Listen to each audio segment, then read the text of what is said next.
Aksi pencurian dengan modus pecah kaca mobil terjadi di Jalan Tengku Bey, Pekanbaru Riau. Aksi kejahatan ini terekam kamera pengawas. Sementara itu seorang wanita pemilik warung kelontong di Samarinda, Kalimantan Timur menjadi korban perampokan. Pelaku awalnya berpura-pura hendak membeli korek di warung tersebut. Seorang pria nekat melakukan aksi pencurian dengan modus pecah kaca mobil pada Minggu. Aksi pencurian di Jalan Tengku Bey, Kelurahan Air Dingin, Kecamatan Bukit Raya, Pekanbaru Riau itu terekam kamera pengawas. Dengan menggunakan sepeda motor, pelaku mendekati sebuah mobil sedan yang diparkir di tepi jalan. Namun setelah memecahkan kaca mobil, aksi pelaku justru diketahui pemilik mobil saat akan mengambil tas berisi uang dan benda berharga dari dalam mobil. Pelaku yang berusaha kabur berhasil didorong oleh korban hingga tersungkur. Sejumlah warga pun berupaya menangkap pelaku yang kabur meninggalkan sepeda motornya. Pelaku akhirnya berhasil ditangkap warga dan diserahkan ke polisi. Barang bukti berupa sepeda motor juga ditahan. Atas perbuatannya, tersangka terancam pasal 365 tentang pencurian disertai pemberatan dengan ancaman 7 tahun penjara. Seorang ibu pemilik toko kelontong menjadi korban perampokan di tokonya sendiri di Jalan Ilir Kota, Samarinda, Kalimantan Timur pada Minggu. Korban mengaku tidak curiga saat pelaku yang menghampiri korban mengaku ingin membeli korek korban dan pelaku pun masuk ke toko. Tanpa diduga, pelaku langsung menyerang korban dan langsung merampas gelang dan kalung emas milik korban. Polisi masih melakukan penyelidikan kasus ini. Tim Liputan, CNN Indonesia. Berikutnya, aksi pencurian sepeda motor di halaman rumah kontrakan di Pasar Rebo, Jakarta Timur terekam kamera pengawas pada Senin pagi. Sementara di Makassar, Sulawesi Selatan, seorang pegawai Dinas Perhubungan Kota Makassar tewas diduga ditembak orang tidak dikenal saat mengendarai sepeda motor. Inilah rekaman CCTV saat seorang pegawai di Sub Pemerintah Kota Makassar, Sulawesi Selatan bernama Najamuddin Sewang, 33 tahun, terjatuh dari sepeda motornya dan tewas di tempat.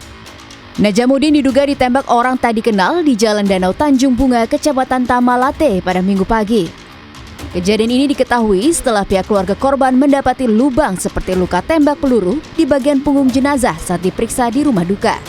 Keluarga korban telah melaporkan peristiwa tersebut ke Mapolsek Tamalate. Aksi pencurian motor terjadi di sebuah kontrakan di Jalan Pendidikan 3, Pasar Rebo, Jakarta Timur, Senin pagi. Dari rekaman kamera pengawas, kedua pelaku berhasil masuk ke dalam halaman kontrakan setelah merusak gembok pagar. Dengan kunci letter T, pelaku menggasak sebuah sepeda motor incarannya hanya dalam hitungan detik. Aksi pencurian ini baru diketahui oleh korban saat dirinya hendak memanaskan mesin sepeda motornya. Berbekal rekaman CCTV, korban telah membuat laporan ke Polsek Pasar Rebo. Tim Liputan, CNN Indonesia. Berikutnya, Majelis Hakim Pengadilan Tinggi Bandung, Jawa Barat menjatuhkan vonis mati terhadap terdakwa pemerkosa belasan santri Heri Wirawan. Informasi ini akan kami rangkum dengan peristiwa lainnya dalam Kilas Kriminal.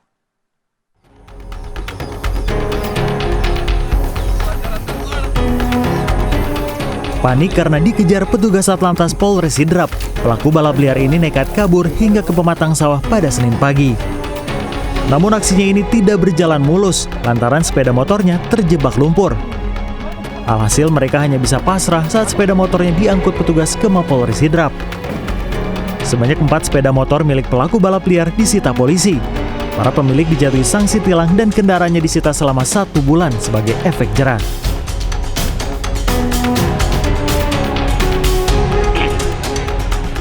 Majelis Hakim Pengadilan Tinggi Bandung, Jawa Barat menjatuhkan vonis mati terhadap terdakwa pemerkosa belasan santri Heri Wirawan. Putusan ini dibacakan oleh Majelis Hakim yang dipimpin Heri Suwantoro pada Senin. Hakim beralasan hukuman dijatuhkan demi efek jerah dan melindungi masyarakat dari perbuatan serupa. Selain vonis mati, Heri juga diwajibkan membayar restitusi sebesar 300 juta rupiah. Dengan putusan ini, Hakim Pengadilan Tinggi Bandung menganulir putusan Hakim Pengadilan Negeri Bandung yang sebelumnya hanya memvonis Heri Wirawan dengan hukuman seumur hidup.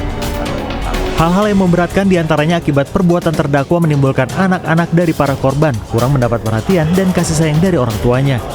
Selain itu menimbulkan trauma dan penderitaan terhadap korban dan orang tua korban, serta merusak citra agama Islam karena menggunakan simbol-simbol agama Islam.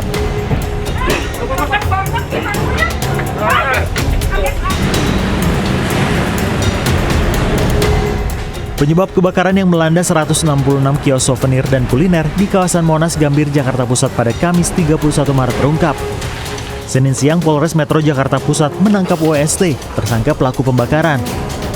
Dari pemeriksaan, pemuda 29 tahun ini sengaja membakar kios di kawasan Irti Monas karena cemburu dengan pria pemilik kios berinisial DL. WST lalu membakar kios DL dengan memakai korek api, sehingga api merambat ke kios lainnya. Tersangka kini terancam hukuman 12 tahun penjara. Tim Liputan CNN Indonesia.